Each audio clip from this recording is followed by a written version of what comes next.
سلطان ابراہیم کی معزولی کے بعد ان کے بیٹے محمد رابع 1058 ہجری بمطابق 21 اکتوبر 1648 عیسوی کو 19ویں عثمانی سلطان کے طور پر تخت نشین ہوئے۔ تخت نشینی کے وقت سلطان محمد رابع کی عمر صرف 7 سال تھی۔ انہوں نے 39 سال حکومت کی۔ ابتدائی 8 سال سلطنت کے لیے ہر طرح کے اندرونی اور بیرونی خطرات سے بھرے ہوئے تھے۔ سلطان کی 9 عمری کے زمانے میں عنان حکومت حرم کے ہاتھ میں تھی۔ اس سے بڑھ کر بدقسمتی یہ تھی کہ خود حرم میں 2 جماعتیں ایک دوسرے کی حریف تھیں۔ ایک کی سردار سابق سلطان ابراہیم کی والدہ تھی، جبکہ دوسری جماعت کی قیادت سلطان وقت کی والدہ کو حاصل تھی۔ سلطنت کا شہرازہ ان حریفوں کی کشمکش سے بکھر رہا تھا۔ فوج میں دونوں جماعتوں کے حامی موجود تھے اور قسطنطنیہ کی سڑکوں پر اکثر بدامنی اور کشت و خون کے مناظر پیش آتے رہتے تھے۔ سلطنت کے مختلف صوبوں میں بھی تقریباً یہی حالت تھی۔ بغاوت اور سرکشی کے آثار ہر طرف نمایاں تھے۔ 1649 عیسوی میں ایک شخص کاترجی اوغلی نے ایشیائے کوچک میں علم بغاوت بلند کیا۔ اس نے اناطولیہ میں ٹیکس جمع کرنے والوں اور جاگیردار طبقے کے خلاف غصے کو ہتھیار بنایا۔ عوام شدید ٹیکسوں، بدعنوانی اور معاشی بحران کا شکار تھی، جس کی وجہ سے لوگ اس کے گرد جمع ہونے لگے۔ 1649 عیسوی میں اس نے اپنا ایک چھوٹا سا لشکر تیار کیا اور اس نے اناطولیہ کے کئی علاقوں پر حملے کیے، ٹیکس کلیکٹرز کو قتل کیا اور عثمانی حکام کو چیلنج کیا۔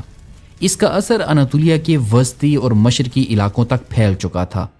جلد کورجی جنی نامی ایک دوسرا باغی کرد اس کے ساتھ شامل ہو گیا اور دونوں نے مل کر احمد پاشا والی اناطولیہ کو شکست دے دی۔ اس کے بعد وہ قسطنطنیہ کی طرف روانہ ہوئے، لیکن اثناء راہ میں باہم اختلاف پیدا ہو گئے اور دونوں ایک دوسرے سے علیحدہ ہو گئے۔ عثمانی فوج نے کورجی جنی کو شکست دے کر اسے قتل کر دیا۔ کاترجی اوغلی نے بھی شکست کھائی، لیکن سلطان نے اسے معاف کر کے کرمانیہ کا والی بنا دیا اور یوں یہ بغاوت ختم ہو گئی۔ تاہم سلطنت کے اور حصوں میں جو بغاوت اور شورش پیدا ہو گئی تھی وہ بدستور جاری رہی۔ آخر کار حرم کی سازشیں سابق سلطانہ والدہ کے قتل پر ختم ہوئیں۔ اس خانہ جنگی کے دور میں آسیہ کا سلطنت عثمانیہ پر حملہ کرنا نہایت مفید تھا اور وہ عثمانیوں کی اس کمزوری سے فائدہ اٹھا کر بآسانی ہنگری کو واپس لے سکتا تھا، لیکن 30 سالہ جنگ نے اس کو اتنا زیادہ چکنا چور کر دیا تھا کہ وہ اس اقدام کی جرت ہی نہ کر سکا۔ البتہ جمہوریہ وینس سے جنگ کا سلسلہ، جس کا آغاز کریٹ کے حملے سے ہوا تھا، برابر جاری رہا اور وینس کے ایک جنگی بیڑے نے در دانیال کے قریب ایک عثمانی بیڑے کو شکست دے کر جزائر لیمیناس اور ٹینیڈاس پر قبضہ کر لیا۔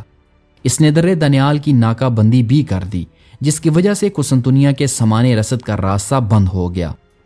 ان بیرونی حملوں کے علاوہ سلطنت کے اندرونی حصے میں ہر طرح کی بدامنی اور بدنظمی پھیل چکی تھی۔ خوش قسمتی سے عین اس وقت جب کہ سلطنت عثمانیہ ایک نہایت نازک دور سے گزر رہی تھی اور بظاہر اس کی اصلاح کی کوئی صورت نظر نہیں آ رہی تھی، سلطان والدہ نے صدر اعظم کے عہدے پر ایک ایسے شخص کو مقرر کیا جس نے 5 ہی سال کے اندر تمام فوجی اور ملکی شعبوں کی کامل اصلاح کر کے سلطنت کو نہ صرف تباہی سے بچایا بلکہ اس میں اثر نو وہ طاقت بھی پیدا کر دی جسے سلطان مراد چہارم کے بعد سلطنت عثمانیہ تقریباً تمام تر کھو چکی تھی۔ یہ شخص کون تھا جسے صدر اعظم کے عہدے پر فائز کیا گیا؟ ناظرین، دراصل صدر اعظم کے عہدے پر جس شخص کو قائم کیا گیا وہ محمد کوپریلی تھے۔ دراصل صدر اعظم محمد کوپریلی کا آبائی وطن البانیہ تھا، مگر ان کے دادا ایشیائے کوچک میں اماسیا کے ایک چھوٹے سے گاؤں کوپری میں آ کر آباد ہو گئے تھے۔ محمد کوپریلی کو ابتدائی تعلیم بھی نصیب نہ ہوئی اور ابھی وہ لڑکا ہی تھا کہ اپنا پیٹ پالنے کے لیے اسے گھر سے نکلنا پڑا۔ حسن اتفاق سے اس کو سلطان کے مطبخ میں نوکری مل گئی۔ وہاں اپنی فطری ذہانت کی وجہ سے اس نے بہت جلد ترقی حاصل کر لی اور کچھ ہی عرصے کے بعد شاہی مطبخ کا باورچی بن گیا۔ لیکن حکومت کے بعض اہل نظر نے اس نوجوان کی قابلیت کا اندازہ کر کے اسے باورچی خانے سے نکالا اور زیادہ معزز خدمات اس کے سپرد کیں۔ ہر جگہ اس نے اپنی غیر معمولی لیاقت کا ثبوت دیا۔ چنانچہ آخر میں وہ یکے بعد دیگرے دمشق، طرابلس اور یروشلم کا والی مقرر ہوا اور ان میں سے ہر صوبے میں اس نے ایک عادل، مضبوط اور نرم دل حاکم کی حیثیت سے شہرت حاصل کی۔ پھر جب سلطان محمد رابع کی تخت نشینی کے بعد سلطنت کے ہر حصے اور حکومت کے ہر شعبے میں بغاوت اور ابتری پھیلنے لگی تو صدارت عظمیٰ کی ذمہ داریوں کو تفویض کرنے کے لیے سلطان والدہ کی نظر انتخاب محمد کوپریلی پر ہی پڑی۔ چنانچہ 1067 ہجری بمطابق 1656 عیسوی میں محمد کوپریلی نے سلطنت عثمانیہ کی باغ ڈور اپنے ہاتھ میں لے لی۔ اس وقت ان کی عمر تقریباً 70 سال ہو چکی تھی۔ چونکہ وہ بوڑھا اور لکھنے پڑھنے سے بالکل نابلد تھے، اس لیے علماء اور اعیان سلطنت نے ان کے تقرر کے خلاف احتجاج کیا، لیکن دمشق، طرابلس اور یروشلم کی ولایت کے زمانے میں کوپریلی نے اپنی قابلیت کا جو ثبوت دیا تھا وہ سلطان والدہ کے انتخاب کی پرزور تائید کر رہا تھا۔ تاہم اس ذلیل القدر عہدے کی ذمہ داریوں کو قبول کرنے سے پہلے محمد کوپریلی نے سلطان والدہ سے، جو کہ نو عمر سلطان کی نمائندہ تھیں، ان سے چند شرائط منظور کروا لیں۔ پہلی شرط یہ تھی کہ سلطان ان کی تمام کارروائیوں کو جو وہ بحیثیت صدر اعظم عمل میں لائیں گے بغیر کسی بحث کے منظور کر لی جائیں گی۔ دوسری شرط یہ تھی کہ انہیں تمام عہدوں کے تقرر اور امتیازات کے عطا کرنے میں پورا اختیار حاصل ہوگا، جبکہ تیسری اور آخری شرط یہ تھی کہ سلطان کو ان پر کامل اعتماد رہے گا اور اس کے خلاف ہر شکایت کو وہ فوراً مسترد کر دے گا۔ ان غیر محدود اختیارات کے ساتھ محمد کوپریلی نے سلطنت کی اصلاح کا کام شروع کیا اور ہر شعبے کی خرابیوں کو اس سختی کے ساتھ دور کیا جو سلطان مراد رابع کے طریقے اصلاح کی نمایاں خصوصیت تھی۔ فوج کے سرکش سردار و سپاہی سب کے سب فوراً قتل کر دیے گئے۔ یہی حشر ان لوگوں کا ہوا جو کوپریلی کے خلاف سازش کرتے ہوئے پائے گئے یا پھر جن پر اس سازش کا شبہ بھی ہوا۔ قسطنطنیہ میں درویشوں کی ایک جماعت نے بغاوت برپا کر رکھی تھی۔ کوپریلی نے ان سب کو گرفتار کر کے جلا وطن کر دیا۔ ان میں سے ایک درویش نے، جس کا اثر عوام پر بہت زیادہ تھا، کوپریلی کے خلاف لوگوں کو بھڑکانا چاہا۔ اس نے اسے پھانسی پر لٹکا دیا۔ اسی طرح اس نے کلیسائے یونان کے بطریق اعظم کو بھی، جو درپردہ امیر ولاچیا کو بغاوت کے لیے ابھارنا چاہتا تھا، گرفتار کر کے سولی پر چڑھا دیا۔ اس کی باریک بھی نگاہ سے کوئی بے عنوانی اور کسی سازش کی خفیہ سے خفیہ تیاری بھی چھپی نہ رہتی۔ اس کے جاسوس سلطنت کے ہر حصے میں نہایت سرگرمی سے کام کرتے رہتے تھے، جس کی وجہ سے صدر اعظم کی ہیبت صوبے داروں اور فوج کے بڑے بڑے عہدیداروں سے لے کر حکومت کے ادنا ملازمین تک کے دلوں میں یکساں طور پر بیٹھ چکی تھی۔ کہا جاتا ہے کہ محمد کوپریلی کی 5 سالہ صدارت میں 36,000 آدمی اس کے حکم سے قتل کیے گئے۔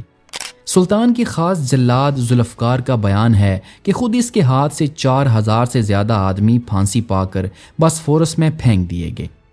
ناظرین، محمد کوپریلی کا یہ تشدد بظاہر نہایت ظالمانہ معلوم ہوتا ہے، لیکن سلطنت میں جو شورش اور بغاوت پھیلی ہوئی تھی، اس کا تدارک تشدد کے بغیر ممکن ہی نہ تھا۔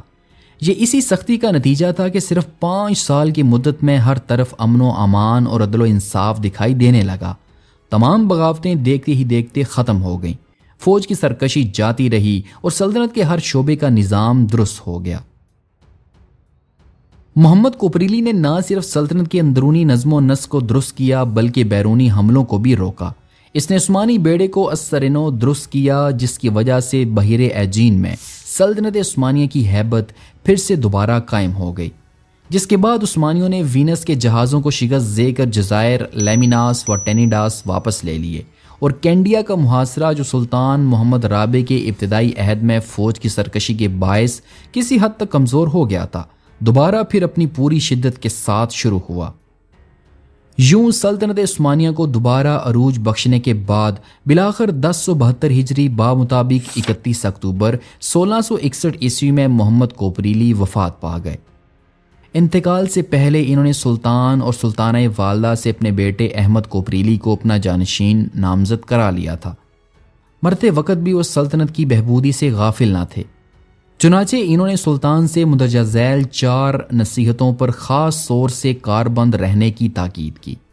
نمبر 1، عورتوں کا مشورہ کبھی نہ سنا جائے۔ نمبر 2، کسی بھی طبقے کو حد سے زیادہ دولت مند نہ ہونے دیا جائے۔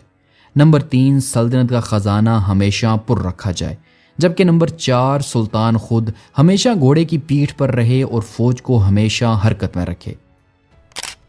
ناظرین، محمد کوپریلی کی وفات کے وقت سلطان محمد رابع 20 سال کے ہو چکے تھے۔ اور اب وہ عنان سلطنت اپنے ہاتھ میں لے سکتے تھے، لیکن سلطان کو شکار کا بے حد شوق تھا اور اسی میں وہ اپنا تمام تر وقت ضائع کرتا۔ اس نے سلطنت کا سارا نظام نئے صدر اعظم احمد کوپریلی کے سپرد کر دیا تھا اور وہ اس پر پورا اعتماد رکھتے تھے۔ 1661 سے لے کر اپنی وفات 1676 عیسوی تک احمد کوپریلی ہی دراصل سلطنت عثمانیہ کا حقیقی فرما روا تھا۔ وہ اپنی لیاقت اور اپنی عظمت کے لحاظ سے سلطنت عثمانیہ کا سب سے بڑا اور سب سے زیادہ ممتاز صدر اعظم خیال کیا جاتا ہے۔ تمام عثمانی اور مسیحی مورخین اس کی حیرت انگیز قابلیت پر اتفاق رکھتے ہیں۔ تقرر کے وقت اس کی عمر صرف 26 سال کی تھی۔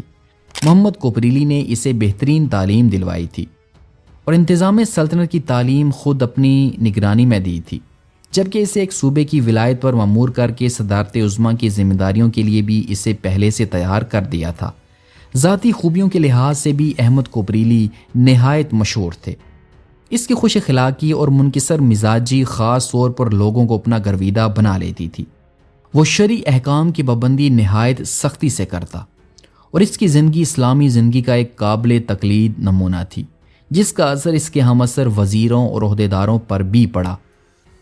اس کے انہی محاسن کی بنا پر ترک اسے فاضل اعظم کہتے تھے۔ ناظرین، احمد کوپریلی بھی اپنے والد کی طرح ایک مضبوط قوت ارادی اور پختہ عزم رکھتا تھا، تاہم اس میں وہ تشدد نہ تھا جو محمد کوپریلی کی وزارت کی خصوصیت تھی۔ احمد فطرتاً نرم دل تھا۔ تقرر کے بعد 1 سال تک تو اس نے سختی جاری رکھی، لیکن پھر اس کی ضرورت باقی نہ رہی اور سلطنت کا نظام بغیر کسی سختی کے ہوتا رہا۔ اسے عوام کا بہت زیادہ خیال تھا۔ اس نے خصوصاً محصولوں کا بار بہت ہلکا کر دیا۔ سپاہی جاگیرداروں کی سخت گیری اور پاشاؤں نیز مقامی عہدیداروں کے مظالم سے رعایا بہت پریشان تھی۔ احمد نے ان مصیبتوں سے بھی عوام کو نجات دلائی۔ کافی عرصے سے مسیحی کلیساؤں کی تعمیر پر پابندی عائد کر دی گئی تھی۔ احمد نے ان رکاوٹوں کو بالکل دور کر دیا۔ اس نے خزانے کو ہمیشہ پر رکھا۔ اس کی غیر معمولی قابلیت کا اندازہ فوجی مہمات سے زیادہ اس کے ملکی انتظامات سے ہوتا ہے۔ اس کی حربی لیاقت بھی اعلیٰ درجے کی تھی اور اس نے متعدد اہم فتوحات سے سلطنت کو وسعت دی، تاہم اسے 2 بار شکست اٹھانی پڑی، جس سے سلطنت عثمانیہ کی عظمت کو خاص صدمہ پہنچا۔ پہلی بار شکست آسٹریا کے مقابلے میں پیش آئی اور دوسری پولینڈ کے مقابلے میں۔ 1663 عیسوی میں آسٹریا سے جنگ چھڑ گئی۔ یہ جنگ ان مناقشات کا نتیجہ تھی جو 1.5 صدی سے ہنگری اور ٹرانسلوینیا میں جاری تھے۔ 2 سال سے آسٹریا اور سلطنت عثمانیہ کے حامیوں کے درمیان صوبوں میں چھوٹی چھوٹی لڑائیاں ہو رہی تھیں، جن میں دونوں سلطنتوں کے فوجی افسر جو سرحدی علاقوں پر متعین تھے حصہ لیتے رہے۔ 1663 عیسوی میں احمد کوپریلی ایک زبردست فوج لے کر آسٹریا کے مقابلے کے لیے روانہ ہوئے۔ انہوں نے بلغراد پہنچ کر دریائے ڈینیوب کو عبور کیا اور پھر وہ شمال میں نوحزل کی طرف بڑھے، جو موجودہ سلوواکیہ میں واقع ہے۔ یہ علاقہ عثمانیوں اور ہیبسبرگ سلطنت کے درمیان سرحدی کشیدگی کا مرکز بن چکا تھا۔ یہ قلعہ یورپ کے سنگین ترین قلعوں میں سے تھا اور آسٹریا کو اس کی مضبوطی پر پورا بھروسہ تھا۔ لیکن 5 ہفتے کے محاصرے کے بعد 25 صفر 1074 ہجری مطابق 28 ستمبر 1663 عیسوی کو میسورین نے ہتھیار ڈال کر قلعہ عثمانیوں کے سپرد کر دیا۔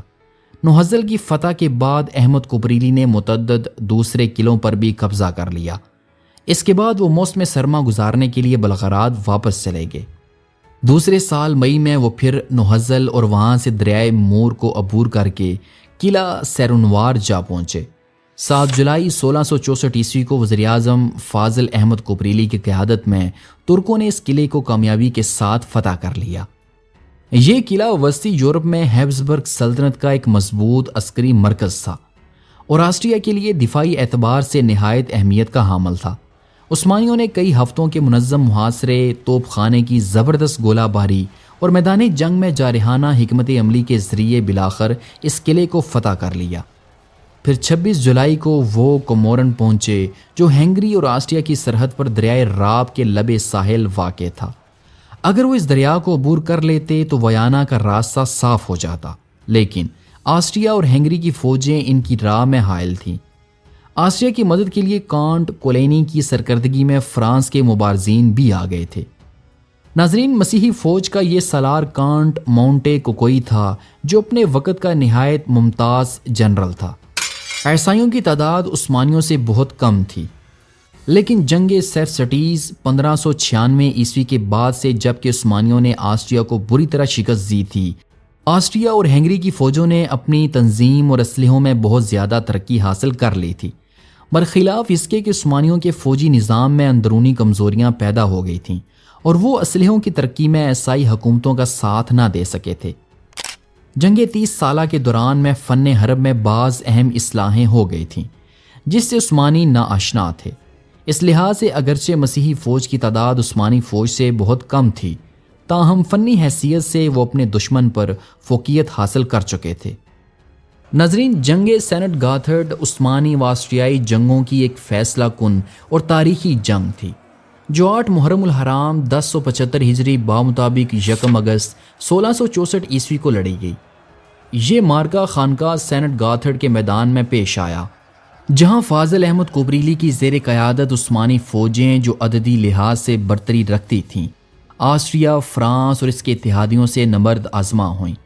اگرچہ عثمانیوں کے پاس تعداد زیادہ تھی، مگر اتحادی افواج کی جنگی حکمت عملی اور دفاعی تیاری نے فیصلہ کن کردار ادا کیا۔ عثمانیوں کو سخت شکست کا سامنا کرنا پڑا اور ان کے 10,000 سے زائد سپاہی شہید ہوئے۔ اس کے باوجود آسٹریائی افواج بھی اتنے شدید نقصان سے دوچار ہوئی کہ وہ عثمانیوں کو پیچھا نہ کر سکیں۔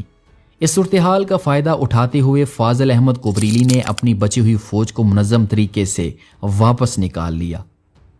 ناظرین، یہ جنگ سلطنت عثمانیہ کی تاریخ میں خاص اہمیت رکھتی ہے۔ یہ پہلی زبردست شکست تھی جو عثمانیوں کو آسٹریا کے ہاتھوں پہنچی۔ 1526 عیسوی میں ہونے والی جنگ محاکس کے بعد سے اس وقت تک آسٹریا کی فوجوں پر عثمانیوں کی فوقیت مسلم تھی۔ جنگ سینٹ گاتھرڈ نے سلطنت عثمانیہ کی اس درینہ فوقیت کو صدمہ پہنچایا اور یورپ کو پہلی بار معلوم ہوا کہ عثمانیوں کی فوجی قوت کمزور ہو چکی ہے۔ ترک سپاہیوں کی ذاتی شجاعت میں اب بھی کوئی فرق نہ تھا، لیکن ان کے اسلحے اور جنگ کے طریقے اس وقت بھی وہی تھے جو سلطان سلیمان اعظم کے عہد میں رائج تھے۔ فن حرب میں وہ یورپ کی ترقی یافتہ فوجوں سے بہت پیچھے رہ گئے تھے۔ یہی ان کی شکست کا اصلی سبب تھا۔ اس صلح نامے کی روح سے طے پایا کہ اہل آسٹریا اور ترک دونوں ٹرانسلوینیا کو خالی کر دیں گے اور اپافی کو، جس کی حمایت سلطنت عثمانیہ نے کی تھی، وہاں کا فرمانروا بنا دیا جائے گا اور وہ سلطان کو خراج ادا کرتا رہے گا۔ یعنی ٹرانسلوینیا پر سلطان کی سیادت تسلیم کر لی گئی۔ سیریوار اور نوہزل کے قلعوں پر ترکوں کا قبضہ بدستور قائم رکھا گیا۔ ہنگری کی 7 ولایتوں میں سے 3 آسٹریا کو دے دی گئیں اور 4 سلطنت عثمانیہ میں شامل کر لی گئیں۔ اس کے علاوہ شہنشاہ آسٹریا نے 2 لاکھ فلورن تاوان جنگ سلطان کو ادا کرنا منظور کیا۔ یہ صلح نامہ سلطنت عثمانیہ کے لیے ہر طرح قابل اطمینان تھا۔ احمد کوپریلی نے میدان جنگ میں زبردست شکست کھانے کے بعد بھی سلطنت کے مقبوضات میں اضافہ کر دیا تھا۔ اس کے بعد احمد کوپریلی نے کینڈیا کی جانب توجہ مرکوز کی اور 1667 عیسوی میں وہ کینڈیا کی مہم پر روانہ ہوئے، جس کا محاصرہ پچھلے 20 سال سے مسلسل جاری تھا۔ اہل وینس موروسینی کی قیادت میں، جو بعد میں فاتح موریا کے لقب سے مشہور ہوا، نہایت جانبازی کے ساتھ کینڈیا کی مدافعت کر رہے تھے۔ احمد کوپریلی کے پہنچ جانے کے بعد محاصرے کی شدت پہلے سے زیادہ بڑھ گئی، لیکن اس کے ساتھ ساتھ محصورین کا جوش و استقلال بھی بڑھتا گیا۔ تاہم جب انہوں نے دیکھا کہ زیادہ دنوں تک وہ ترکوں کا مقابلہ نہ کر سکیں گے، تو ایک بہت بڑی رقم احمد کوپریلی کے سامنے پیش کر کے درخواست کی گئی کہ وہ محاصرہ اٹھا کر واپس چلا جائے۔ صدر اعظم نے جواب دیا کہ ہم لوگ پیسے کا کاروبار نہیں کرتے، ہم کینڈیا کو فتح کرنے کی غرض سے جنگ کر رہے ہیں اور کسی قیمت پر اسے نہیں چھوڑیں گے۔ چنانچہ محاصرہ اسی سختی کے ساتھ جاری رہا۔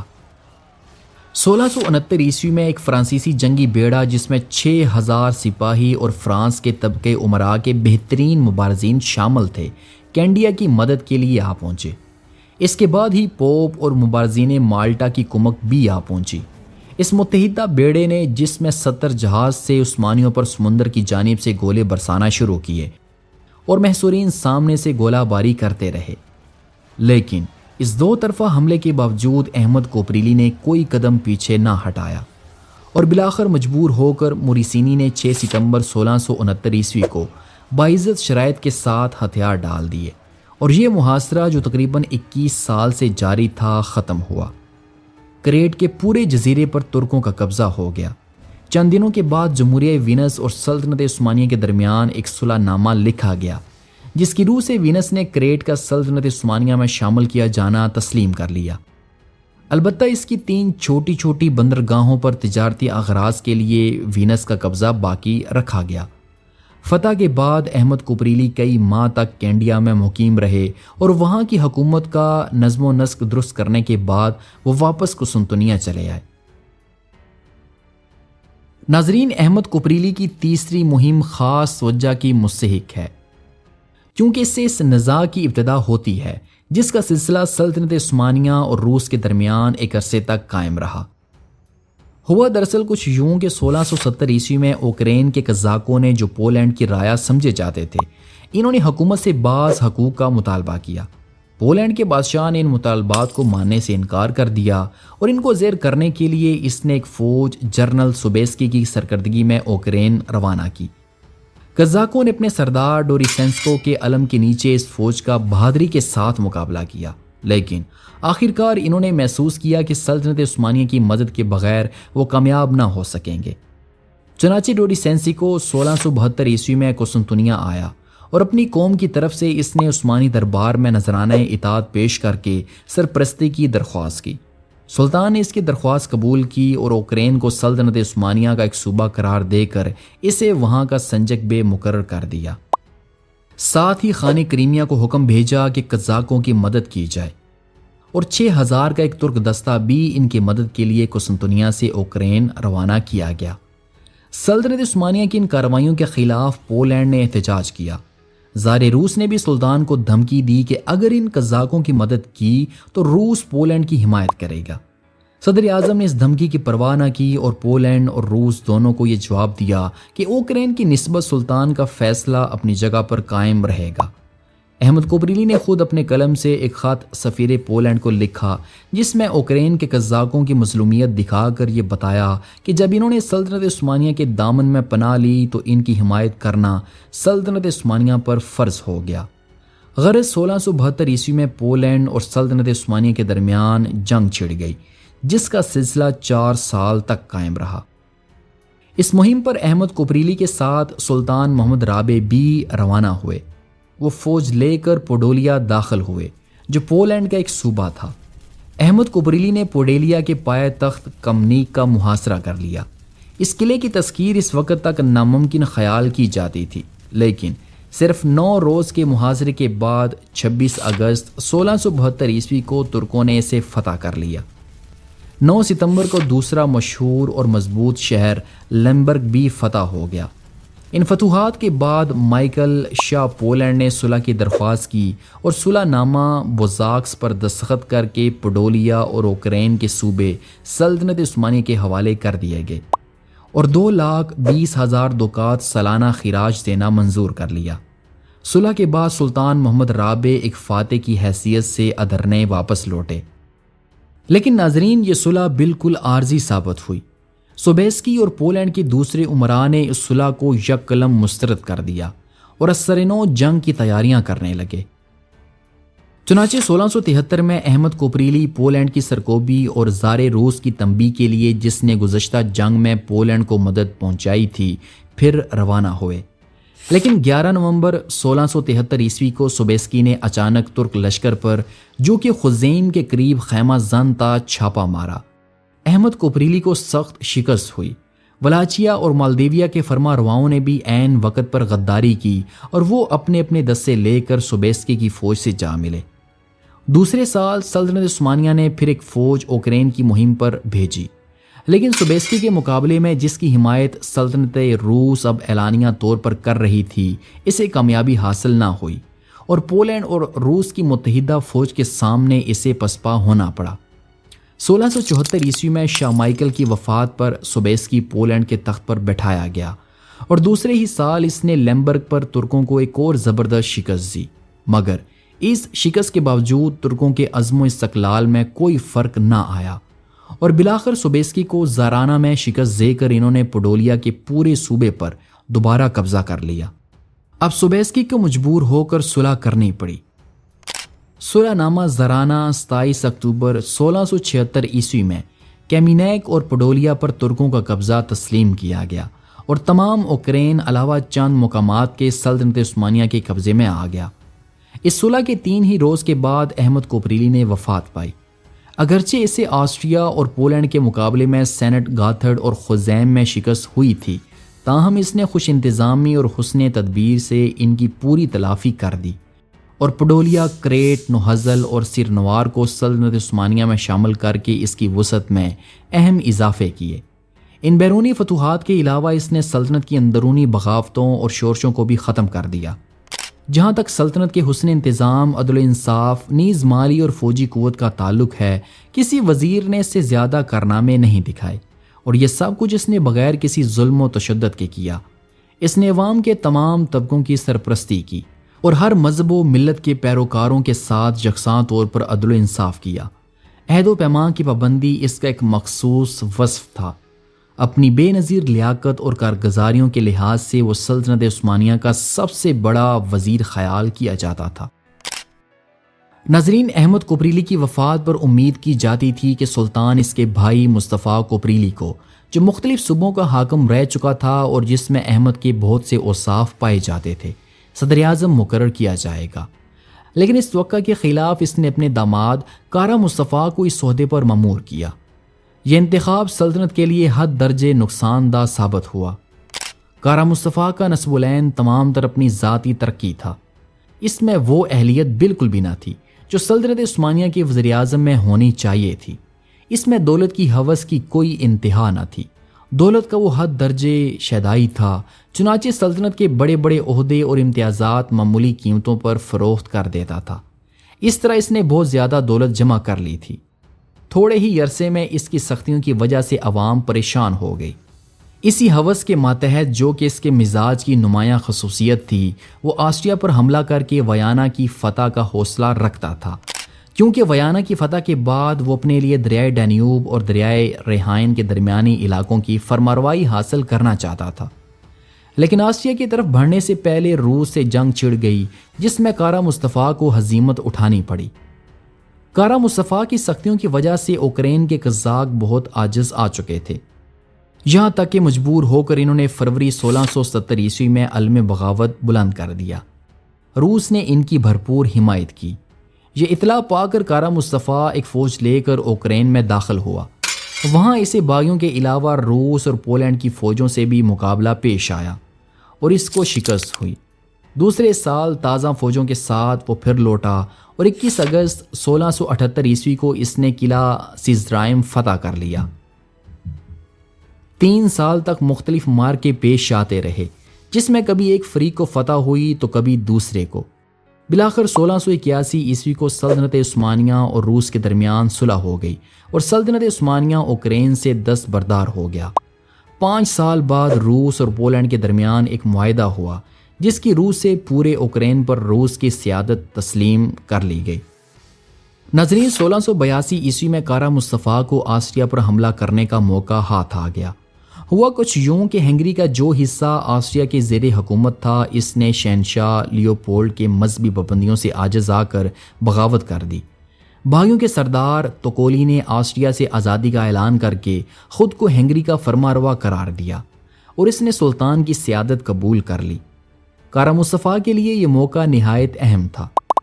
اس نے ایک بہت بڑی فوج، جس کا تخمینہ 2,75,000 کیا جاتا ہے، ادرنے میں جمع کی اور 1683 کے اوائل میں ویانا کے قصد سے روانہ ہوا۔ راستے میں ایسے کوئی مزاحمت پیش نہ آئی، وہ آسانی کے ساتھ ویانا پہنچ گیا۔ شہنشاہ لیوپولڈ کے پاس اس زبردست فوج کے مقابلے کے لیے کوئی سامان موجود نہ تھا۔ اس کے سپاہیوں کی تعداد 35,000 سے زیادہ نہ تھی، جن میں سے 11,000 ویانا کے اندر متعین تھے۔ اس نے سوبیسکی سے مدد کی درخواست کی۔ پولینڈ اور سلطنت عثمانیہ کے درمیان حال ہی میں ایک صلح نامہ ہو چکا تھا، لیکن سوبیسکی نے اس کی کوئی پرواہ نہ کی اور شہنشاہ کی مدد کے لیے 50,000 سپاہیوں کو بھیجنے کا اس نے وعدہ کر لیا۔ لیکن ناظرین، سوبیسکی کی فوج ویانا سے اس قدر دور تھی کہ 2 ماہ سے پہلے یہاں پہنچنا اس کے لیے بالکل بھی ممکن نہ تھا۔ اس میں کوئی شک نہیں کہ اگر کارا مصطفیٰ پوری ہوشیاری سے کام لیتا اور دوران محاصرہ وہ پوری قوت سے حملہ کرتا تو ویانا پولینڈ کی کمک آنے سے پہلے ہی فتح ہو جاتا، لیکن اسے اپنی طاقت اور دشمن کی کمزوری پر حد سے زیادہ بھروسہ تھا، اور وہ یقین رکھتا تھا کہ دنیا کی کوئی طاقت ویانا کو اس کے پنجے سے چھڑا نہیں سکتی۔ غرض ویانا کا دوسرا محاصرہ 15 جولائی 1683 عیسوی کو شروع ہوا۔ شہنشاہ لیوپولڈ اپنے خاندان کے ساتھ بھاگ کر بویریا چلا گیا، لیکن میسورین نے کانٹ اسٹرامبرگ کی سرکردگی میں نہایت دلیری کے ساتھ مقابلہ کیا۔ شہر کے 20,000 باشندے 20 سپاہیوں کے دستے کے ساتھ شامل ہو گئے۔ انہوں نے بھی فوج کے ساتھ جہاں کے جوہر دکھائے، تاہم ترک توپ خانوں نے شہر کی دیواروں کو کئی مقام پر بالکل مسمار کر دیا۔ اگر کارا مصطفیٰ ایک عام حملے کا حکم دے دیتا تو شہر کے فتح ہو جانے میں کوئی شبہ نہ تھا، لیکن اس کے حرص و ہوس نے یہ نادر موقع کھو دیا، اور وہ اس بات کا انتظار کرتا رہا کہ اہل شہر محاصرے سے عاجز آ کر آخر میں خود ہتھیار ڈال دیں گے، اور پھر شہر کی تمام دولت پر وہ تنہا قبضہ کر لے گا، جو ایک عام حملے کی کامیابی میں ممکن نہ تھا، کیونکہ اس وقت مالی غنیمت تمام فوج کا حق ہو جاتا۔ اسی امید اور ہوس نے آخری حملے کو ملتوی رکھا۔ اس درمیان میں جنرل سوبیسکی تیزی کے ساتھ ویانا کی جانب کوچ کرتا رہا اور آخرکار شہزادہ چارلس آف لورین سے آ ملا، جو آسٹریا کی شاہی فوج کا سپہ سالار تھا، اور وہ ویانا سے کچھ فاصلے پر اس کا انتظار کر رہا تھا۔ دونوں سپہ سالاروں نے متحد ہو کر ٹولم کے مقام پر دریائے ڈینیوب کو عبور کیا، اور پھر وہ نہایت دشوار گزار راستے سے ہو کر ترک لشکر کے عقب پر جا پہنچے۔ کارا مصطفیٰ آسانی کے ساتھ سوبیسکی اور شہزادہ چارلس کو دریا عبور کرنے یا اس دشوار گزار راستے کے طے کرنے سے روک سکتا تھا، لیکن اپنی طاقت پر حد سے بڑے ہوئے اعتماد نے اس کو غافل رکھا، اور اسے اس وقت ہوش آیا جب دشمن اس کی پشت پر پہنچ کر قدم جما چکا تھا۔ ناظرین، سوبیسکی کو عثمانی لشکر کی ترتیب دے کر اپنی کامیابی کا یقین ہو گیا۔ اس نے کارا مصطفیٰ کی نسبت حقارت کے ساتھ اس خیال کا اظہار کیا کہ اس شخص نے لشکر کی ترتیب غلط طریقہ کار پر کی ہے، وہ جنگ کے متعلق کچھ بھی نہیں جانتا، ہم ضرور اسے شکست دیں گے۔ پھر اس نے اپنی فوج کو مخاطب کر کے بتایا کہ ویانا تمام یورپ کا قلب ہے، اس کی مدافعت ایک مقدس فرض ہے۔ ویانا کو ترکوں سے چھڑا لینا در حقیقت سارے یورپ کو محفوظ کر لینے کے برابر ہے۔ فوج کی دینی جوش کو بڑھانے کے بعد اس نے حملہ اس قدر شدت کے ساتھ کیا کہ عثمانی لشکر اس کی تاب نہ لا سکا۔ حملے کی شدت سوبیسکی کی موجودگی کے باعث اور زیادہ محسوس ہو رہی تھی۔ اس کی فاتحانہ شہرت کا غلغلہ تمام یورپ میں پھیلا ہوا تھا۔ سب سے پہلے تتاریوں کے قدم اکھڑے اور ان کے بھاگنے سے ترک فوج کے دوسرے دستوں پر بھی اثر پڑا اور پوری فوج میں انتشار پیدا ہو گیا۔ کارا مصطفیٰ نے ینیچری کو شہر کے سامنے خندقوں میں چھوڑ دیا تھا اور بقیہ فوج کے ساتھ سوبیسکی اور شہزادہ چارلس کے متحدہ حملے کا مقابلہ کر رہا تھا، جو اس کے عقب سے ہوا تھا۔ تتاریوں کے پسپا ہو جانے کے بعد سوبیسکی نے ترک لشکر کے قلب پر حملہ کر دیا۔ عثمانی فوج باوجود اپنی کثرت کے اس حملے کا مقابلہ نہ کر سکی اور اس کے قدم اکھڑ گئے۔ عیسائیوں نے ترکوں کے تمام خیموں اور سامان رسد پر قبضہ کر لیا۔ اس کے بعد وہ ینیچری دستوں کی طرف بڑھے، جن پر اب دونوں طرف سے حملے ہونے لگے۔ پشت سے سوبیسکی کی فوج حملہ کر رہی تھی تو سامنے سے آسٹریا کی شاہی فوج گولیاں برسا رہی تھی۔ ینیچری اپنی بے مثل جاں بازی کے ساتھ ان حملوں کا مقابلہ کرتی رہی، یہاں تک کہ ان کا ہر ایک فرد داد شجاعت دیتا ہوا مارا گیا۔ سوبیسکی کی فتح مکمل ہو گئی۔ 300 توپیں، 9,000 گولہ بارود کی گاڑیاں اور 25,000 خیمے مال غنیمت میں دشمن کے ہاتھ آئے۔ کارا مصطفیٰ سوبیسکی کے تعاقب سے بچ کر بودا پہنچا اور وہاں عثمانی فوج کے چند بڑے بڑے افسروں کو اس نے شکست کا ذمہ دار قرار دے کر، جو تمام تر اس کی نااہلیت اور حرص و ہوس کا نتیجہ تھی، قتل کر دیا۔ اس کے بعد وہ موسم سرما گزارنے کے لیے بلغراد چلا گیا۔ وہاں سلطان کے حکم سے وہ خود قتل کر دیا گیا اور اس کی تمام جائیداد ضبط کر لی گئی۔ ناظرین، ویانا کا یہ دوسرا محاصرہ جس میں ترکوں کو ایسی زبردست شکست ہوئی، پہلے محاصرے سے جو 1529 عیسوی میں سلطان سلیمان اعظم کی سرکردگی میں ہوا تھا، بہت کچھ مختلف تھا۔ سلطان سلیمان سامان رسد اور اسلحے کی عدم فراہمی کی وجہ سے محاصرہ اٹھا لینے پر مجبور ہو گیا تھا۔ دشمن کو میدان جنگ میں اس سے مقابلہ کرنے کی جرأت نہیں ہوئی تھی اور وہ اپنی پوری فوج کے ساتھ قسطنطنیہ واپس پہنچ گیا تھا۔ برخلاف اس کے کارا مصطفیٰ نے ایک ایسی فوج سے جو ترک لشکر سے تعداد میں بہت کم تھی میدان جنگ میں شکست کھائی اور اس کے ہزاروں سپاہی ہلاک ہو گئے۔ اس شکست کا اثر سلطنت عثمانیہ کی عظمت پر بہت برا پڑا۔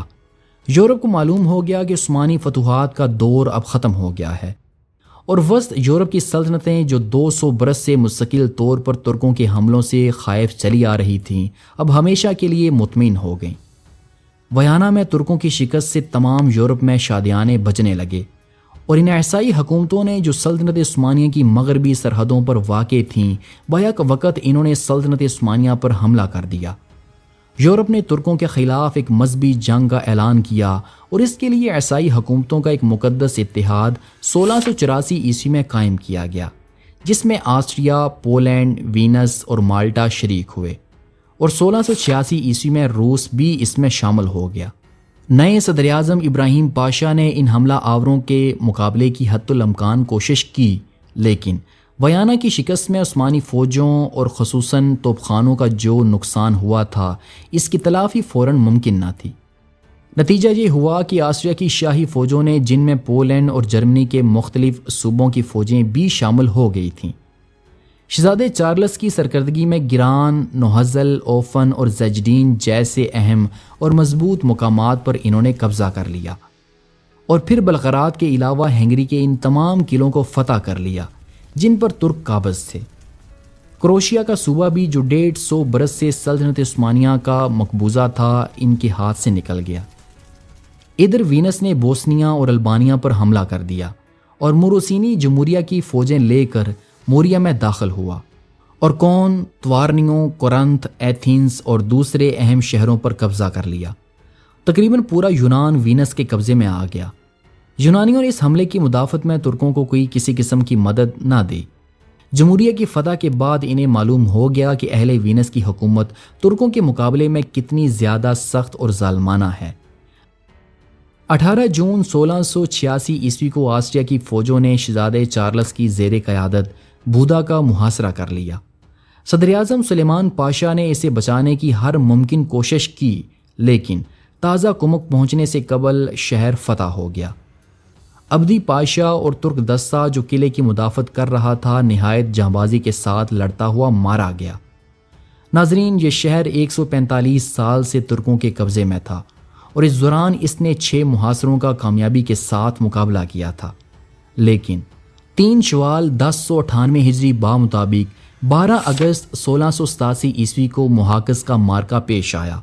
160 برس پہلے اس مقام پر سلطان سلیمان اعظم نے اہل ہنگری کو زبردست شکست دے کر ان کے نصف ملک پر قبضہ کر لیا تھا۔ اس مرتبہ ویسی ہی شکست ترکوں کو اٹھانی پڑی، جس کا نتیجہ یہ ہوا کہ سالادونیا اور کروشیا کے علاقے مستقل طور پر سلطنت آسٹریا میں شامل کر لیے گئے۔ بانی امیر ٹرانسلوانیا نے جو سلطنت عثمانیہ کا باج گزار تھا اب اس نے آسٹریا کی اطاعت قبول کر لی۔ ان مسلسل شکستوں کی وجہ سے عثمانی فوج میں سخت برہمی پھیلی ہوئی تھی۔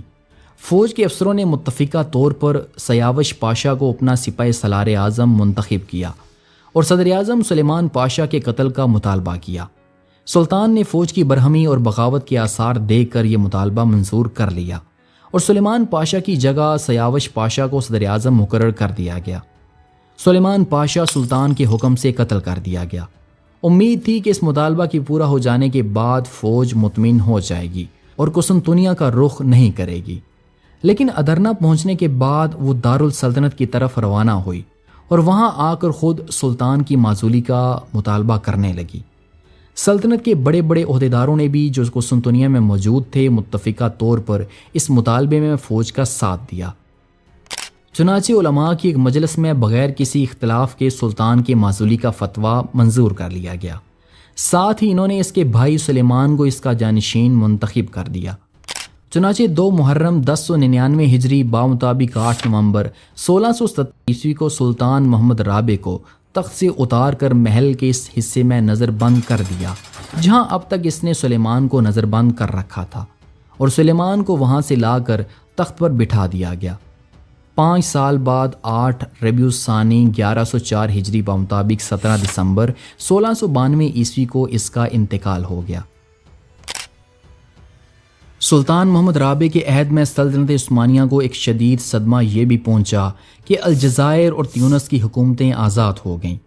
ان حکومتوں کی آزادی کے لیے کسی خاص سن یا سال کا تعین نہیں کیا جا سکتا، لیکن مورخین کو اس پر اتفاق ہے کہ یہ آزادی 17ویں صدی کے وسط میں حاصل ہوئی۔